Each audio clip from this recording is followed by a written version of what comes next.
వచ్చే ఎన్నికల్లో గెలుపే లక్ష్యంగా వైసీపీ సమరానికి సిద్ధమవుతుంది. ఇప్పటికే అభ్యర్థుల ఎంపికపై క్లారిటీకి వచ్చిన వైసీపీ ఎన్నికల క్యాంపెయిన్ ని కూడా ప్రారంభించబోతుంది. రాష్ట్ర వ్యాప్తంగా పలు ప్రాంతాల్లో సిద్ధం పేరుతో భారీ సభలను తలపెట్టాలని నిర్ణయించగా తొలి సభ భీమిలి వేదికగా జరుగుతుంది. ఇదే సభ నుంచి ఆ పార్టీ అధినేత వైఎస్ జగన్ ఎన్నికల శంఖారావాన్ని పూరించనున్నారు. రాష్ట్ర వ్యాప్తంగా సిద్ధం పేరుతో అతి భారీ క్యాడర్ సమావేశాలను నిర్వహించాలని వైసీపీ నిర్ణయించింది. తొలి సమావేశాన్ని భీమిలిలో నేడు నిర్వహించనున్నారు.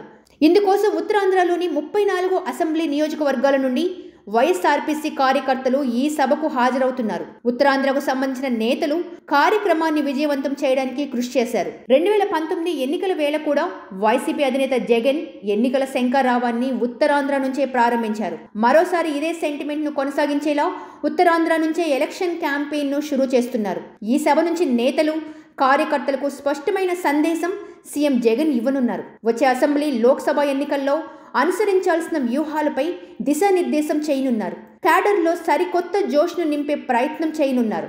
మరోసారి విక్టరీని లక్ష్యంగా అడుగులు వేస్తున్నారు వైఎస్ జగన్. సిద్ధం అంటూ సీఎం జగన్ చేస్తున్న ఎన్నికల యుద్ధ నినాదంపై వైఎస్ఆర్సీపీ క్యాడర్ కు ఇప్పటికే స్పష్టత ఇచ్చింది. డిజిటల్ వాట్సాప్ స్పేస్ లో ఎన్నికల స్లోగన్ సిద్ధంను విస్తృతంగా తీసుకువెళ్తున్నారు. ఓవైపు టీడీపీ ప్రచార యంత్రాంగాన్ని తలదన్నేలా సిద్ధం కంపెయిన్ రెడీ చేశారు. టీడీపీ జనసేనతో పాటు వాటితో కలిసి జాతీయ పార్టీల కూటమిపై పోరాడేందుకు సిద్ధంగా ఉన్నామని సందేశాన్ని ఇవ్వాలని భావిస్తున్నారు. భీమిలి వేదికగా సాగే తొలి సభ విజయవంతం ద్వారా ప్రతిపక్షాలకు గట్టి సవాల్ విసురుతున్నారు. సరికొత్త జోష్తో ఎన్నికల కథన రంగంలోకి దిగాలనుకుంటున్నారు. వ్యూహాత్మకంగానే సిద్ధం అనే పదాన్నే ఒక సందేశంగా ప్రజల్లోకి తీసుకువెళ్తుంది వైసీపీ. ఆంధ్రప్రదేశ్లోని అన్ని ప్రధాన నగరాల్లో సిద్ధం హోర్డింగ్లను కనిపిస్తున్నాయి. ఇక సోషల్ మీడియాలోనూ పోస్టులు దర్శనమిస్తున్నాయి. రాబోయే రోజుల్లో వైసీపీ మరింత దూకుడు పెంచే అవకాశం ఉందని స్పష్టంగా కనిపిస్తుంది. ఇక ప్రతిపక్ష పార్టీలు ఎలా కుట్ర పన్నుతున్నాయో సభా వేదికగా సీఎం జగన్ వివరించనున్నారు. జగన్ పై దాడికి అందరూ కలిసి కుట్ర పన్నుతున్నారని,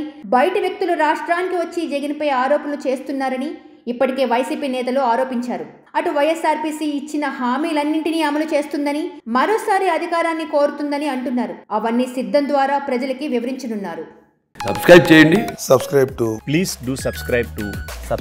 Please like, share and subscribe to top Telugu TV. Top Telugu TV.